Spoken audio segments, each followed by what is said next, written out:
Presented by the Night Music World. जलवा महादेव हर हर के झेलम में गाजा भर भर के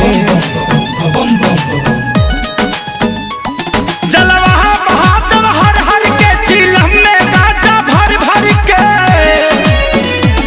खाके भंगिया के गोला मरता वाला हुआ भोला नीला नीला गगन ये हुआ है कैलाश धुआं धुआं है कैलाश धुआं धुआं है कैलाश धुआं धुआं है कैलाश धुआं धुआं धुआं है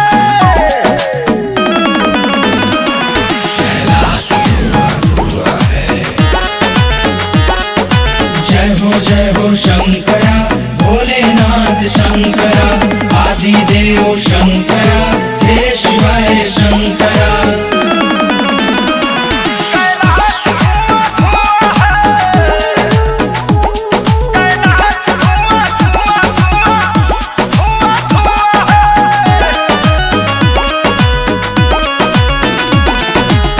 करते मृदंग मृग छाला पहन के डमरू बजाते हैं जोगिया ये बन के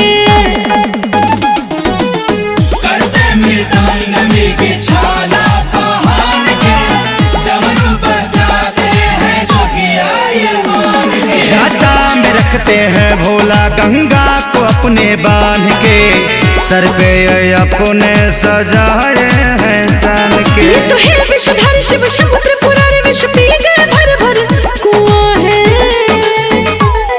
कैलाश धुआं धुआं है कैलाश धुआं धुआं है कैलाश धुआं धुआं है कैलाश धुआं धुआं धुआं धुआं धुआं है। ओम नमः शिवाय ओम नमः शिवाय ओम नमः शिवाय ओम नमः शिवाय।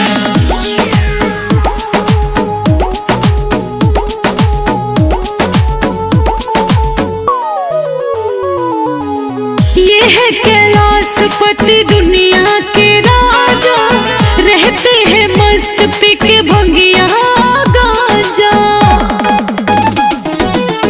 ये है कैलाशपति दुनिया के राजा रहते हैं मस्त पी के भंगिया गांजा। सावन में अपने भक्तों पे अमृत बरसाते दर्शन के आतुर सारे चरणों में आते लिखे जय बचन गावे खेसारी भजन पर हुआ जो चरण को छुआ है।